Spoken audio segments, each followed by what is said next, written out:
how do you decide what to do when you feel you're good at a lot of stuff? You pick one. So you don't waste your time.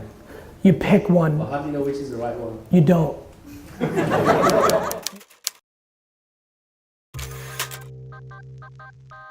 How do you deal with the unknown? Like when it comes By recognizing I have no choice. I think it comes down to perfection and like trying to make the right perfect call, and I think that the right perfect call 9 out of 10 times is the fastest call. So I tend not to overthink at all. I'm very intuitive, and most of my business mistakes have been to act too quickly and then have to bail out. I've found that speed trumps everything. Too many people are crippled by the right hire, by the right meeting. I say work harder, work more efficient, make more 15 and 30-minute meetings that leave you more time to do more things, and create more opportunities, and don't be crippled by choosing the right opportunities or not.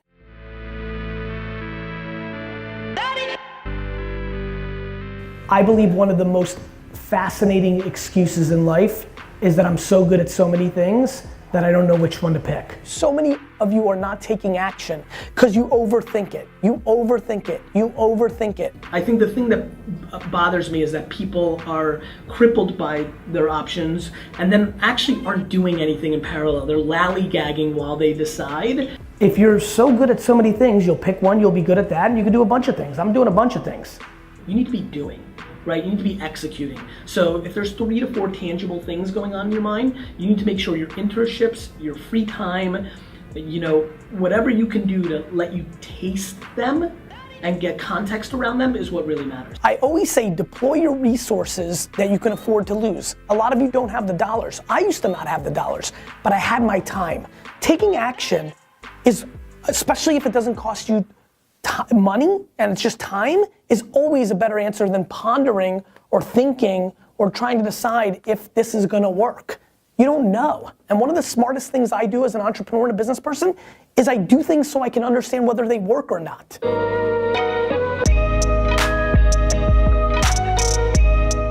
There was never a day in my life where I didn't have something that I called the 80% of what I do. That's right. What I think you need to figure out is you've got to create at least one burger.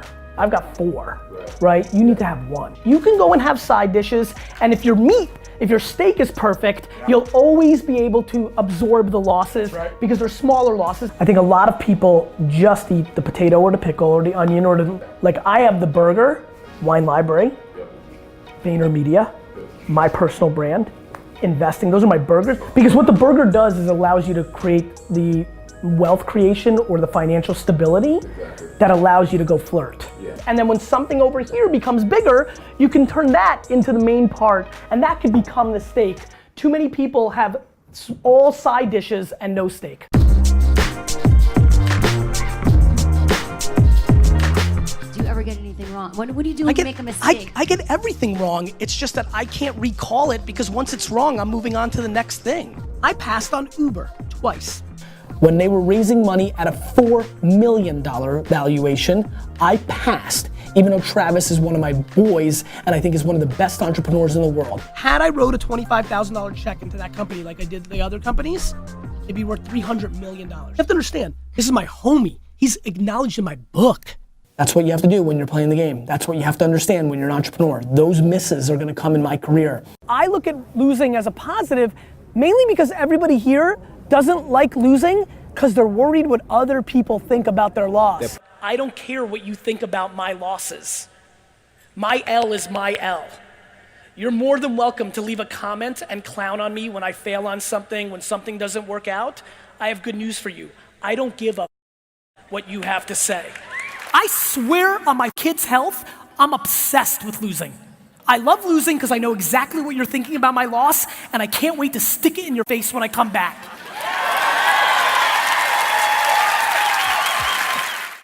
Be more efficient with what you do to allow you to do more things. Then you don't have to worry about the subjective and non-controllable, like knowing what's good or great. That's the recap.